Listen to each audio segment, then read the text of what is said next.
Hello para pedagang lan investor. Informasi lan layanan analitis karo sampean guru markets.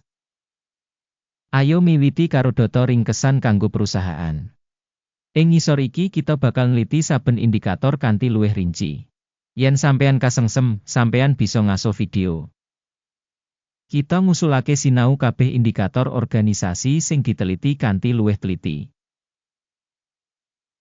Saiki kita bakal nganalisa indikator dasar perusahaan saiki Movado Group, ticker MOV.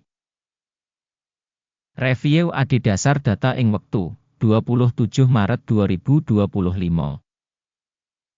Miturut klasifikasi guru markets perusahaan Movado Group, Inji, kalebu subkategori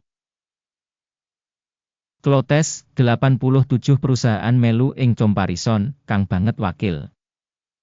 Deleng solusi pungkasan menyang mburi video. Asil sakap kanggo perusahaan, 7,5 saka 10 terms. Rata-rata kanggo subkategori punika, 0,7 terms. Yen sampean katon banget wiyar, ing kabeh kita pasar saham ing umum. Kita bisa wigati sing asil rata-rata kanggo kabeh kita pasar saham minangka kabeh punika 1,9 terms. Marang skor 7,5 terms saka Movado Group, Inji. Bandingake pergerakan rega saham perusahaan Movado Group, Inji, lan saham subkategori. Kita waca sing liwat 12 sasi enggo bareng perusahaan Movado Group, Inji, nuduhake owah-owahan minus 33,6%. Marang owah-owahan rega ing subkategori minus 2,1%. Iki ora cetha nuduhake apa-apa, nanging kasunyatan iki kudu dijupuk menyang akun. Kapitalisasi pasar perusahaan Movado Group, Inc. punika $0.28 miliar. Lan kapitalisasi pasar subkategori punika $526 miliar. Movado Group, Inc. duwe bagian 0,053% lan minangka salah sawijining perusahaan cilik ing subkategori kasebut. Kapitalisasi neraca perusahaan kira-kira $35 miliar. Kanthi kapitalisasi subkategori $101 miliar. Movado Group, Inc. dadi bagian saka 0,35%. Bandingaken enggo bareng dikuasani saka exchange lan nilai buku, kita waca ing ngisor iki. Saham dikuasani Movado Group, Inc. ing subkategori nalika netepake kapitalisasi pasar saham yaiku 0,053%. Regane buku 0,35%. Kang 560% luwih saka nuduhake nilai pasar. Taksiran pangsa pasar perusahaan lan nilai buku ing subkategori apik 1 titik. Utang organisasi sing diteliti nganti $0.7 miliar. Ayahan finansial kanggo neraca kapitalisasi jumlah kanggo 20,3% saka ibu kutha perusahaan. Skor adhedhasar tingkat kewajiban finansial perusahaan, apik 1 titik. Rega pasar perusahaan kanggo rasio pangentukan punika 11,6. Dene rata-rata ing subkategori yaiku 23,4, yaiku 50% luwih murah tinimbang ing subkategori.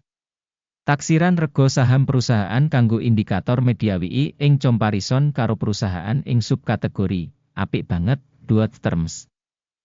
Media WI kanggo pungkasan 12 sasi ana $24 mayuta-yuta. Pangentukan maju kanggo teka 12 sasi samestine $34 yuta. 42,7% luwih saka saiki. Taksiran pratandha laba ing mangsa ngarep dibandingake karo perusahaan ing subkategori, apik 0,5 poin. Rasio regane kanggo revenue perusahaan yaiku 0,4.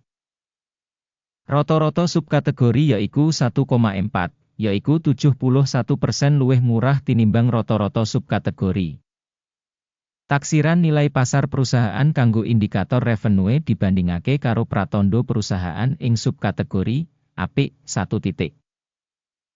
Revenue kanggo pungkasan 12 sasi ana $660 mayuta-yuta.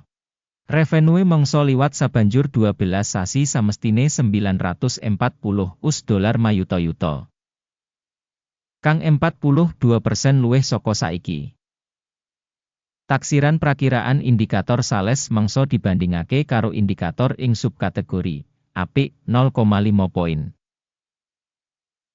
Wates dodolan punika 3,6%, karo rata-rata ing subkategori 5,8%. Prabdan antarane rata-rata subkategori lan kinerja perusahaan 2,2%. Asesmen untung ing comparison karo pratandha ing subkategori tolerable 0 terms. Saham perusahaan miturut jumlah karyawan ing subkategori punika 0,09%. Iki 70% luwih saka nuduhake kapitalisasi pasar. Kasunyatan iki nuduhake boten seimbang kalebet ing nilai pasar saka organisasi Movado Group, Inc., mbok menawa menyang underestimation. Jumlah ibu kutha kanggo saben pegawai perusahaan punika $179.000. Lan kanggo subkategori iku $307.000. Prabdan antarane rata-rata subkategori lan kinerja perusahaan punika 41,7%. Taksiran jumlah ibu kutha pasar perusahaan saben pegawai dibandingake karo pratandha perusahaan ing subkategori apik 0,5 terms. Bati saben pegawai punika $15.400. Rata-rata ing subkategori $13.200. Lan beda antarane rata-rata kanggo subkategori lan indikator perusahaan yaiku 17%. Taksiran media WI saben pegawai individu ing comparison karo pratandha ing subkategori apik 0,5 terms. Bagian saka dodolan saben karyawan individu saka perusahaan punika $425.000. Miturut subkategori $227.000. Prabdan antarane rata-rata subkategori lan kinerja perusahaan punika 87%. Prakiraan saka bagian revenue saben pegawai ing comparison karo pratandha ing subkategori apik 0,5 terms.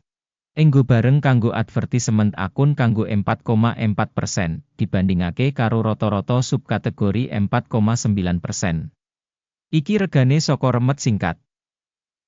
Indikator resi 14 nuduhake tingkat 41% kanggo perusahaan Movado Group, Inc. Ing subkategori, tingkat resi 14 kira-kira 42%. Teknis, securities subkategori sing rega ing cara sing padha enggo bareng perusahaan Movado Group, Inc. Rega saham nyata perusahaan yaiku udakara $17.68. Target rega konsensus kanggo saham perusahaan kira-kira $31.51.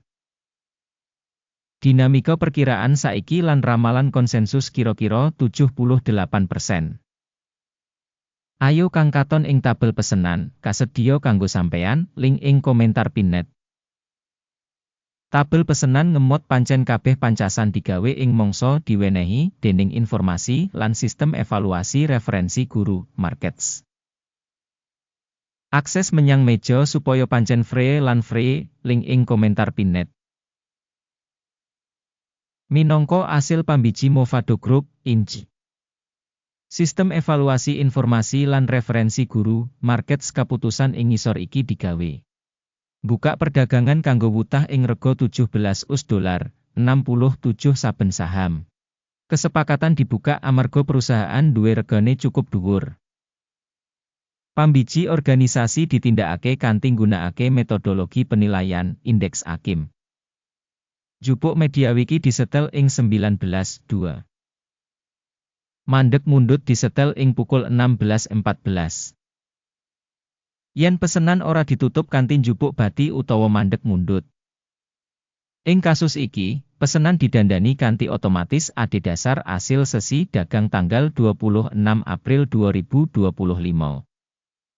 Utawa ing dina kerja pungkasan sadurunge tanggal sing ditemtokake. Ticker, bakal pesen ngedol wawas. Video ing urutan wawas bakal utawa wis diterbitake ing saluran. Ing kasus nutup samubarang pesenan, utama utawa wawas. Pesenan liyane ditutup ing rega saiki. Matur nuwun kanggo kabeh sing nonton video iki lan nggunakake sistem informasi saka Guru Markets.